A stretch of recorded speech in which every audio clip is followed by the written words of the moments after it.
Greetings, YouTube. Brothers and sisters, lend me your ears, for I bring news to you. Now, if you are of a conservative political bent, this news will be shocking. It will undermine the very foundation of your existence. And if you are of a progressive political view, you will go, duh. New research has shown that voter ID laws, the supporters thereof, the legislators who support voter ID laws, have a bias against Latinos. What a shock.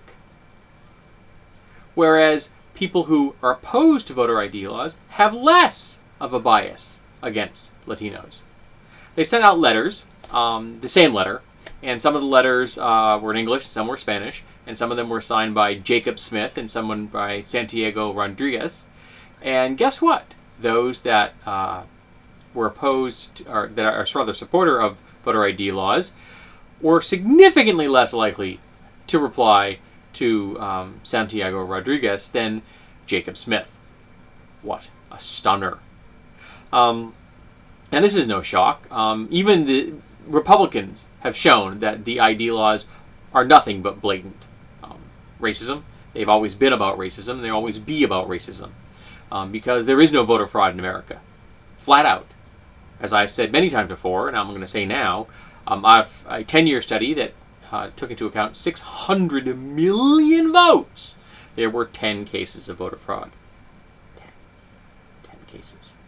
The average of 1 per year. That's not enough to swing any election. Of course, the Supreme Court could step in and swing an election. But no, they wouldn't do that. And we've known about this for ages. We've known from the get-go that this is all about disenfranchising minority voters from voting. It's anyone that isn't going to vote for the GOP, they want to make sure they don't vote. So that's why they push voter ID laws. Now, someone in the comment thread on the Big Blue, and I'll be sending a link to that thread, made an interesting point I hadn't thought of before. That none of these voter ID laws address absentee ballots. Now, I've actually used that absentee ballot in the past because on my honeymoon, the election fell. And I didn't want to have to go to the polling stations on my honeymoon. So we got the absentee ballots and we mailed our votes in a month before the wedding.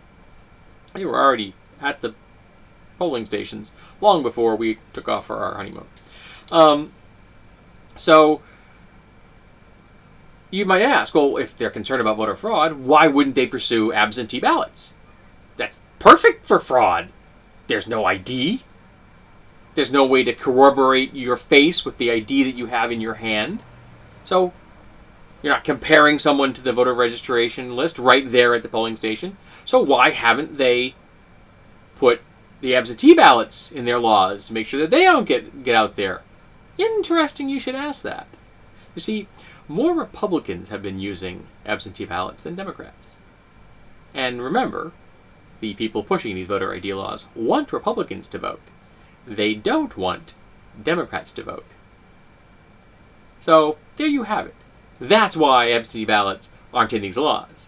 Because the absentee ballots benefit these racists, and they don't hurt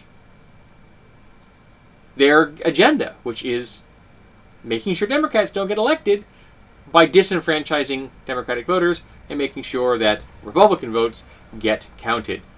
Now, I haven't had to use an absentee ballot since then because nothing has happened around that particular time of the year that didn't let me just walk to the polling station. My polling station is a block and a half from my house. So I just come over in the morning and grab my wife and we wander over, we cast our votes, and we wander on back. But these voter ID laws have never been about anything other than racism and disenfranchising people that will vote for Democrats, who are primarily being targeted because lots of minorities vote Democrat. Because, well, let's face it, the Republican Party doesn't have the best interest of any minority. It doesn't have the best interest of the LGBTQ community, any racial or ethnic minorities, any non-Christian minority, or women who, in the bizarro world of the Republican Party, are viewed as a minority, even though they make up half the population of the planet. But no, not the GOP. They're some kind of minority group. Well, seeing as to how they disenfranchise them and belittle them and treat them as second-class citizens, in the minds of the GOP, maybe women really are a minority group. Because that's what they think of them as. They definitely don't consider them to be worth the same thing as a male. So, maybe they are in the minds of the GOP, I'm not sure. I'm not of the socially conservative or politically conservative bent. I'm a dirty, filthy, liberal progressive that believes in the people over corporations. That believe that everyone should vote and that we don't need voter ID laws. We didn't need them when the nation was founded. We don't need them now because there is, say it with me, there is no voter fraud.